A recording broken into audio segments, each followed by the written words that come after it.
Place à présent à notre invité de ce journal. Je vous l'annonçais, Kémi Séba, le président de l'ONG Urgence panafricaniste qui est à Bamako depuis hier jeudi. Nous avons appris, Kémi Séba, que vous avez été arrêté puis relâché hier à l'aéroport Modibo Keïta de Bamako. Quel était le motif? Je pense que les autorités françaises ne sont pas étrangères à cette réalité.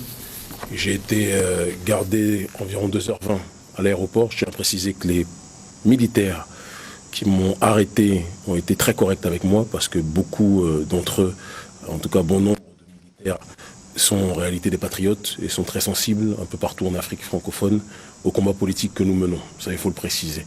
Malheureusement, les ordres venaient d'en haut. Apparemment, je serais, sur demande extérieure, fiché à l'intérieur du Mali comme étant une personnalité politique jugée dangereuse. C'est après de longues discussions entre ceux qui m'avaient arrêté et le ministère de l'Intérieur, si j'ai bien compris, que j'ai été relâché. Il faut aussi préciser qu'il y avait un certain nombre de jeunes qui m'attendaient devant l'aéroport. Et je pense qu'ils ont voulu jouer l'accalmie, comprenant que ça ne servait à rien d'arrêter quelqu'un qui se bat pour la souveraineté africaine, qui lutte contre le néocolonialisme, alors que dans le même temps, on laisse rentrer des gens qui sont des pilleurs du pays malien, des gens qui sont des représentants des multinationales, etc., etc.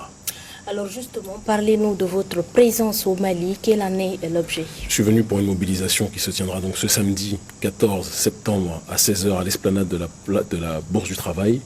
Une mobilisation contre le néocolonialisme français, contre l'élargissement de la zone franc, sous l'appellation de la monnaie éco, puisqu'il y a aujourd'hui des scansions entre ceux qui veulent une rupture totale avec le trésor français et ceux qui veulent que le trésor français continue d'être la démarche à laquelle la nouvelle monnaie éco serait arrimée.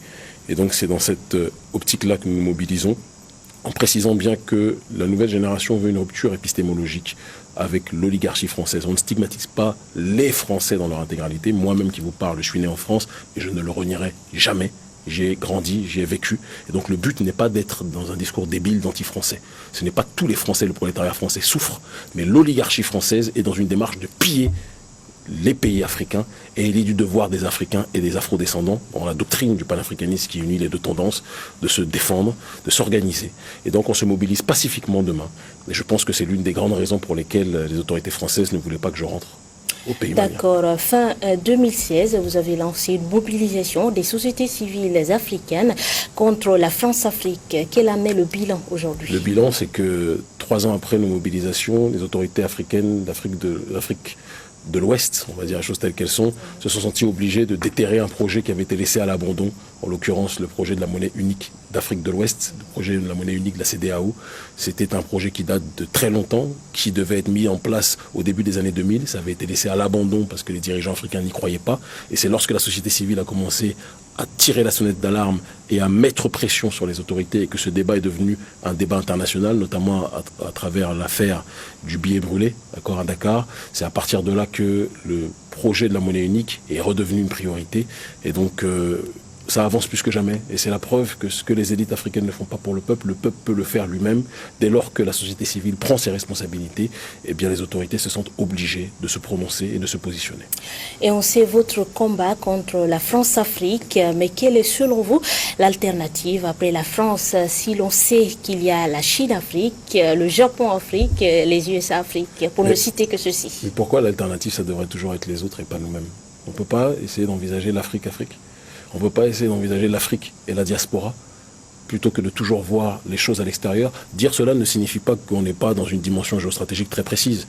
Moi, je n'ai jamais caché que notre mouvement Urgence panafricaniste est un mouvement qui est proche des Cubains, qui est proche des Russes, qui est proche des Vénézuéliens et qui est proche, ou qui était proche, on l'est beaucoup moins maintenant, des Iraniens sous M. Ahmadinejad. À l'époque, il était au pouvoir, c'est un homme que j'aime. Donc, toutes ces nations-là qui s'opposent au globalisme occidental, eh bien, ce sont des nations dont on peut, géostratégiquement parlant, se sentir proche. Et donc, c'est dans cette optique-là que nous nous situons. Mais, nous partons du principe que ces partenaires sont des partenaires temporaires, mais il est temps aussi, en priorité, c'est notre combat au quotidien, que l'Afrique voit en elle-même son propre partenaire. Justement, éternel. Votre engagement atteint une autre dimension le 25 août 2017, quand vous avez brûlé, on se le rappelle, un billet de 5000 francs CFA. Pourquoi êtes-vous contre le franc CFA? On est contre le franc CFA parce que le franc CFA est une monnaie qui, étant arrimée à l'euro, est une monnaie beaucoup trop forte pour les économies locales, on le sait. C'est une monnaie qui entraîne que dans la zone franc en tant que telle, il y a une faiblesse des échanges entre les pays d'Afrique de la zone franc. On parle de 15% entre les pays d'Afrique de la zone franc, contre 60% au sein de l'Union européenne, une Union européenne qui pourtant est plus jeune. C'est quelque chose qui doit quand même nous questionner. De l'autre côté, il faut aussi préciser que les économies des pays d'Afrique de la zone franc, à partir desquelles les banques rationnent en crédit et prêtent très peu, souffrent de sous-financement chronique. La faute incombe à la zone franc de 1 et aussi, deuxièmement, à l'irresponsabilité de nos élites qui sont beaucoup plus omnibulées par une crise économique majeure, d'accord, par une inflation, plutôt que par la croissance économique. Et donc, ils ont une responsabilité partagée. Et enfin, je pourrais dire beaucoup d'autres choses, mais on risque de ne pas avoir de ton dans le journal télé. Je préciserai quand même que quand on est obligé de remettre 50% de nos avoirs extérieurs au trésor public français, on n'appelle pas cela de l'indépendance, on appelle cela de la dépendance.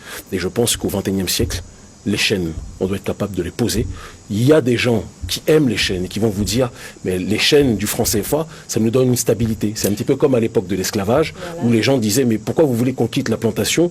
Parce que si on quitte la plantation, on ne saura pas si on aura à manger matin, midi, soir. Voilà, justement, c'est ce que j'allais vous demander, parce que beaucoup d'experts africains pensent que le franc CFA est gage de stabilité. Vous avez dit beaucoup, vous pouvez m'en citer 2? Oui, je préfère taire les noms, c'est mieux. Ne coupons pas, comme on est en direct, mais je pense que c'est important aussi de le préciser. Oui.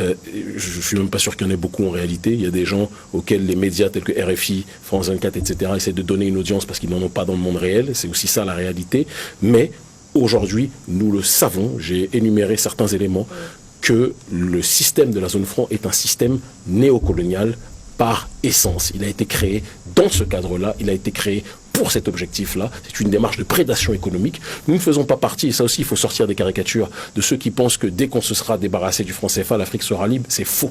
Parce que s'il y a la malgouvernance, la corruption de nos élites qui continue, c'est pas le changement de monnaie qui va changer quoi que ce soit, donc c'est un combat global. De la même façon que s'il n'y a pas une réappropriation de nos richesses dont parlait le guide de la Jamaria libyenne, Muammar al-Kadhafi, eh bien, il n'y aura pas une autodétermination de population. Donc c'est un combat global, et c'est pour ça que je demande aussi sur ce plateau qu'on arrête de m'appeler, même si ça ne me dérange pas, hein, ça fait partie de l'étiquette médiatique, l'activiste anti-CFA. Non, je suis un activiste panafricaniste, d'accord, qui a pour objectif de lutter contre le néocolonialisme exogène, mais aussi contre la malgouvernance endogène, parce que c'est bien beau de critiquer l'extérieur, mais il faut qu'on soit capable de dire aussi à nos dirigeants qu'il faut qu'ils arrêtent de piller les ressources de nos États. Alors, Kémi Séba, avant de nous quitter, d'autres avant vous se sont battus pour l'Afrique. Je peux citer Lumumba ou Sankara, qui ont fini comme on le sait tous. Avez-vous peur? Mais ils sont finis comme morts, c'est ça. Mais vous allez mourir aussi. Et je vais mourir aussi. Donc la question, c'est de savoir qu'est-ce qu'on va faire durant notre vivant. Est-ce qu'on va vivre en étant soumis? On va vivre en résistant. On a choisi la deuxième option. Et je suis sûr qu'une charmante sœur comme vous aussi, en réalité, dans cette démarche-là, et j'appelle tous les nôtres à être dans cette démarche-là, notamment ce samedi 14 septembre à Bamako, d'accord, pour la mobilisation internationale contre le néocolonialisme, contre l'élargissement de la zone franc, contre la présence de bases militaires qui n'ont pas la légitimité de venir squatter nos terres, d'accord. Il n'y a pas d'armée malienne qui occupe les Trocadéro en France.